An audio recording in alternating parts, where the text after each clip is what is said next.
Hey, welcome to Ignition Point, the channel for aspiring and seasoned entrepreneurs. Today we have Paige Steckling and her sister, Sid Unga, here today, a powerhouse real estate team. They've got all kinds of fun stuff going on that we get to chat about today, so welcome. Thank you. So let's just jump right into your ignition point, right? Where did your journey begin in real estate and what launched your desire to do that?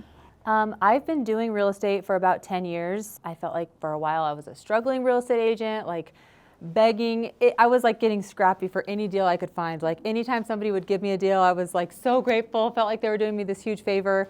And now I feel like I have people begging me to list their house. Like I'm just like, oh, I don't know if I can take it or not. So it's an awesome position to be in. But for me, I kind of talked about this when we met at Scott's event. Our mom passed away about 4 years ago.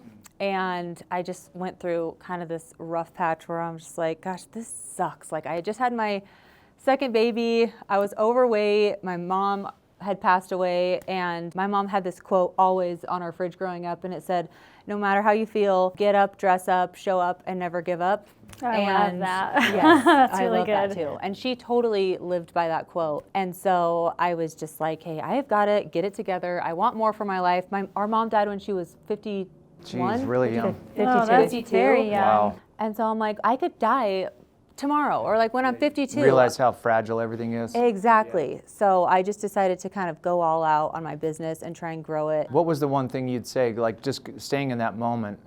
You have this horrible thing happen with your mom, and then you also have a new baby, and then you're feeling the way you have. What was the one thing that got you up and going? Well, I lost my baby weight. I started going to this boxing gym. I got in shape and I loved this gym. I started going every single day, and it was like super embarrassing at first because I was terrible, and I gained so much weight. When I had both my kids, I weighed 200 pounds, like by the time I had them.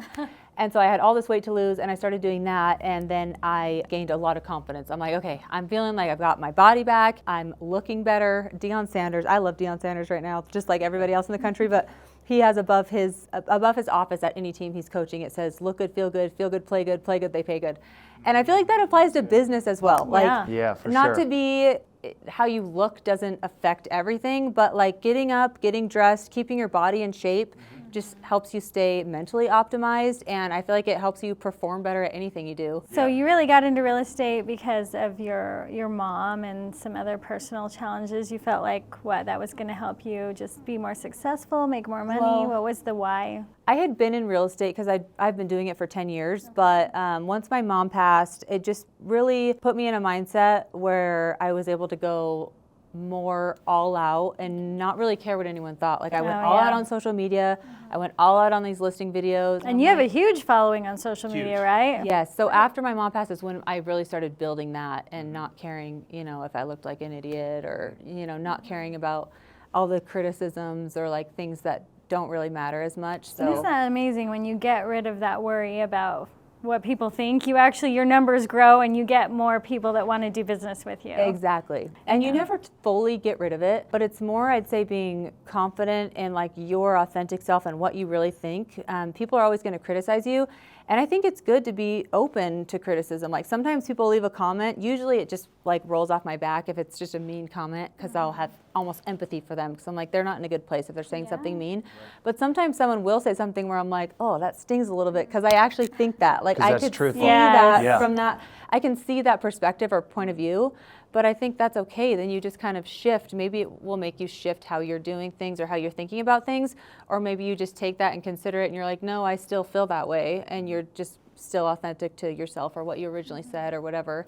But I think more just being confident in what you really think, even if you're learning and growing, is really the key to caring less what other people think or not basing your own self-worth off of others. Yeah, that's a really huge point for people. So what I love about your story is that you two sisters, real estate, but you don't do the same thing. You balance each other and empower each other.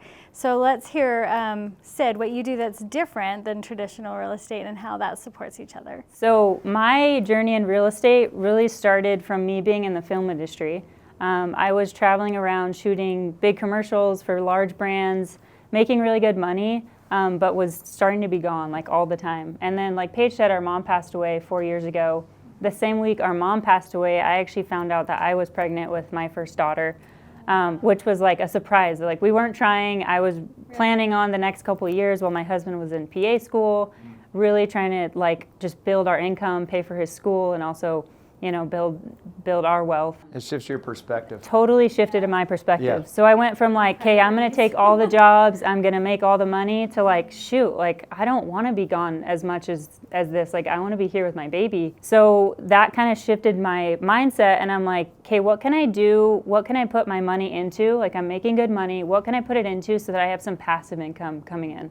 And that's where the real estate came in. So we have some family members that invest in real estate, and then I also just started like listening to Bigger Pockets, all the podcasts, just kind of your typical story, like just trying to figure out like, hey, how do I do this? And I talked to Paige. I'm like, hey, can we like buy a house? Like I'm ready to buy a house. Like today, we were like living in my sister's basement.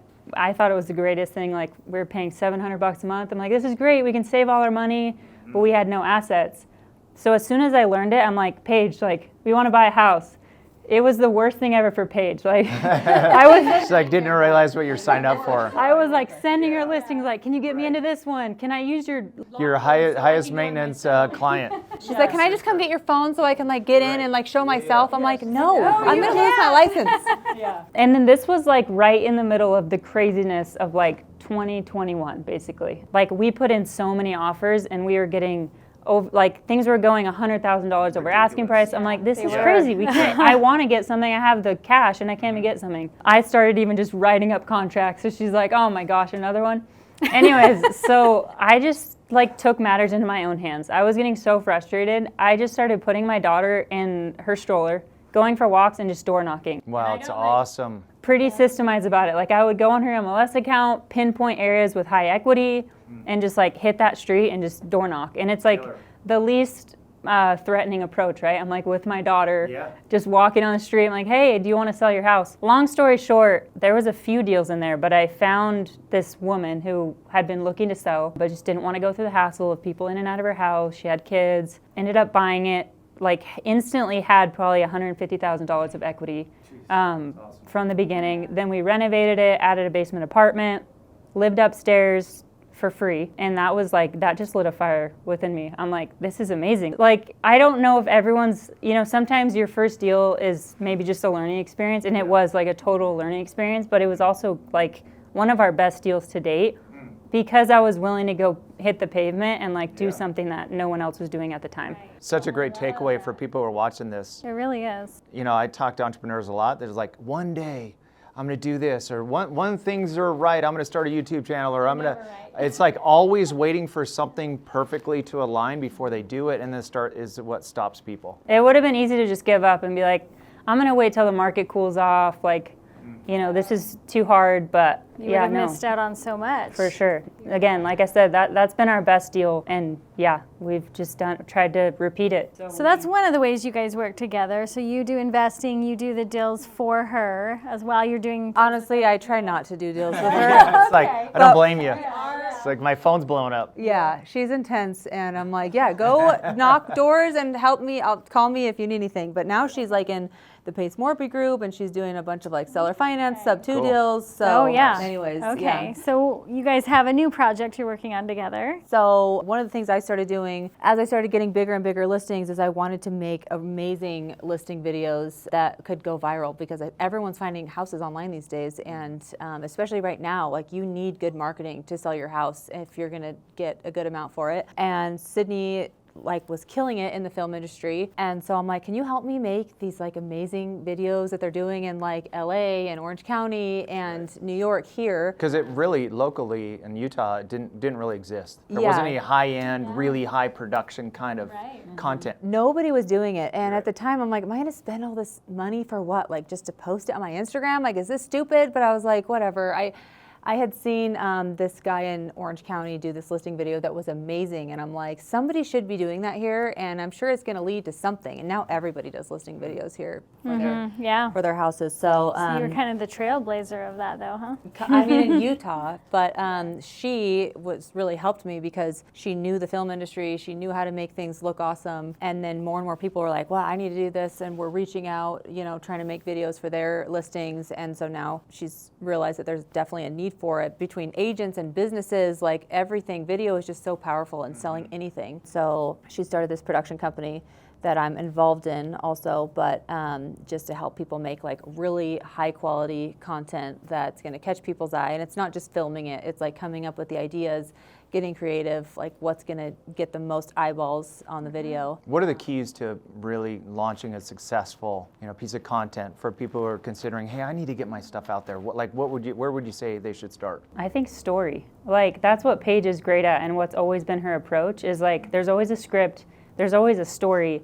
We even had like a professional dancer. She's like, you're gonna love this home so much, you'll be dancing through the halls. And we had a professional dancer going through the house, showcasing the house as she was like moving, and it was corresponding with her movement. So that's what like sets it apart. It's not, you can find so many videographers now that have the high quality equipment and they can make a pretty video. But when you have a story behind it and there's like a great script, it all is working together. I think that's what like sets Paige apart, because people are trying to do what she does all the time, and you can just tell, like, yeah, it doesn't quite work, no. Tell us about your favorite post you've done, like the favorite like shoot you've done. I loved that dancer video one. That was awesome. We did one, a play off of like the Barbie movie, just because it was like going, it was like such a hot topic. Relevant, very relevant. Posting pink stuff. Yeah. We need to do one. We need to do a Barbie theme. Pink theme. Yeah, so we did the Barbie one, and then people loved it so much. Her next listing, we did, her husband actually was on it, and he was Ken, and it was the Mojo Dojo Casa House. And so, I love that. Yeah. That is brilliant. That is hilarious. I was worried we were going to be overplaying the Barbie thing, so we're done, Yeah. but it was really fun. Those were both really fun to do.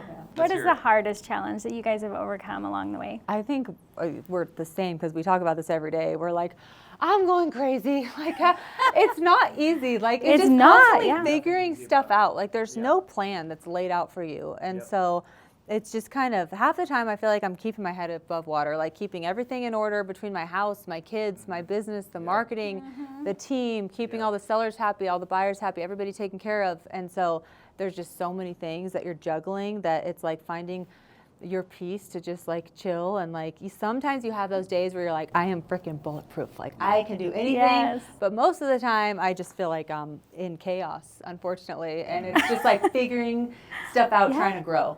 It's the stuff that entrepreneurs need to know, because It is. there is no easy path. I'm still waiting for that business, but every path is tough. It's difficult. It's times when you feel like way out of balance. You feel like you're frazzled. And how do it's you just a grind. It's a prioritize grind. all of those things that you Yeah. have to get done? Right. I like to say one of the best things about being self-employed is that no one is telling me what to do, and then one of the worst things about being self-employed is that no one's telling me what to do. I have to figure it all out myself. Yeah, so it's 24/7. Yeah. Yeah, How and would there you is set it always up? something, and there's 1,000 things, and you have a family, and you're the business and the marketer and the tax person and everything until you Exactly. have all of the experts on your side. You're scrappy and doing it all. So we do love to hear how you manage and how you push through that, because that's what stops a lot of people. Yeah. What's advice you'd have for someone starting a business or running a business wants to scale? There's not a clear path, so it's just figuring it out. And half the time I'm like, I don't necessarily feel like I'm doing this the right way. Like, is there some system that I'm missing that like, or some person that's like, oh no, you should do it this way, and this is how you should set it up. But I don't think there is an answer. It's like just being scrappy, like start door knocking, doing things Take that your other baby. people aren't willing to do, you know? That's Yeah. excellent. Yeah, I'd agree. Taking action. That's been like a theme for both of us. It's just like we say we're going to do something, we go and we make it happen. Both of us in our businesses is like, okay, how do we scale this? That's going to be by outsourcing and helping other people like grow with us and not just trying to do it all on our own. When I finally made my first salary hire, I was like, oh my gosh, like why didn't I do this sooner? Like I don't know how I ever did it without help. Well, the great thing too is they're going to take this incredible vision that they have in building incredible content, and they're really going to expand this area of their business and start offering it to other entrepreneurs that say, hey, I need help. I have this idea. Help me with the story. Help me with the video production. and they're really going to blow that piece of their business up. So how can real estate agents and other entrepreneurs start working with you guys on that aspect? So we have an Instagram and then just a website, saltcinema.com. That's our business. So yeah, give us a follow, DM, or there's an inquiry thing for a project on our Instagram. But you hit it on the head. Like, our big thing in this business is having business owners do what they're great at and stay in their purpose. Yes. And not try to be like a producer and like also a CMO and all these things. Like, let us do what we're great at, which is, for me, film, and like making great content and story-driven content. And you focus on scaling your business and like being in your best, powerful self. Yes. You know. Amen. Absolutely. Honor to have you both here. Thanks for having us. That was fun. If any of you watching today have any doubts that your current CPA is not helping you take 100% advantage of the deductions you deserve and helping you stay compliant with the IRS, then don't hesitate to get involved with TaxHive today. You won't be disappointed.